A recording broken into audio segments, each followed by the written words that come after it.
मरता आदमी झूठ नहीं बोलता। सुप्रीम कोर्ट ने ऐसा नहीं माना और हत्या के दोषी को बरी कर दिया। सुप्रीम कोर्ट के इस फैसले की वजह जानना बहुत जरूरी है। निचली अदालत ने मौत की सजा सुनाई थी, सुप्रीम कोर्ट ने बरी किया। फाइल और प्रतीकात्मक फोटो। आज तक सुप्रीम कोर्ट ने मौत की सजा पाए एक कैदी को बरी कर दिया है, ये कहते हुए कि सिर्फ मौत से पहले दिए गए बयान के आधार पर किसी को दोषी नहीं माना जा सकता। इस कैदी को 2 पीड़ितों के बयान के आधार पर सजा सुनाई गई थी। दोनों पीड़ितों के बयान उनकी मौत से पहले दर्ज किए गए थे। सुप्रीम कोर्ट ने कहा है कि मरने से पहले दिए गए बयानों पर भरोसा करते समय बहुत सावधानी बरती जानी चाहिए। सुप्रीम कोर्ट ने एक कैदी को बरी किया, ऐसा कहा, और बहुत हद तक ये माना जाता है कि मरता आदमी झूठ नहीं बोलता।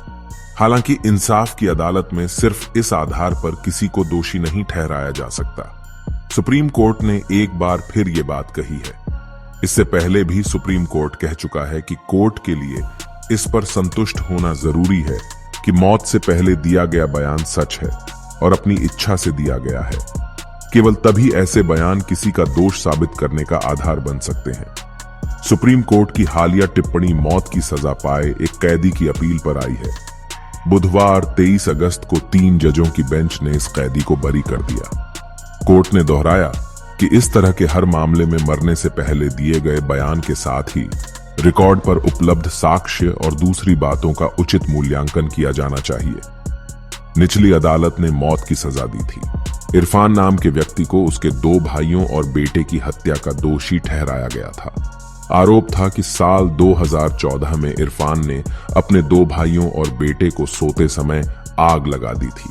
दावा किया गया था इसके बाद उन्हें कमरे में बंद कर दिया गया था। इस मामले में कहा गया था कि इरफान ने उनकी हत्या इसलिए की थी क्योंकि मृतक उसकी दूसरी शादी से नाराज थे। आग लगने की घटना के बाद तीनों पीड़ितों को पड़ोसियों और परिवार के दूसरे सदस्य बचाकर हॉस्पिटल ले गए थे, लेकिन आखिर में तीनों की मौत हो गई थी। हॉस्पिटल में एडमिट होने के 2 दिन के अंदर एक पीड़ित की मौत हो गई थी। वहीं बाकी 2 पीड़ितों की मौत 15 दिन के अंदर हो गई थी। पुलिस ने 2 पीड़ितों के बयान उनके मरने से पहले दर्ज किए थे। इन 2 बयानों के आधार पर सत्र अदालत ने 2017 में इरफान को दोषी करार दिया था।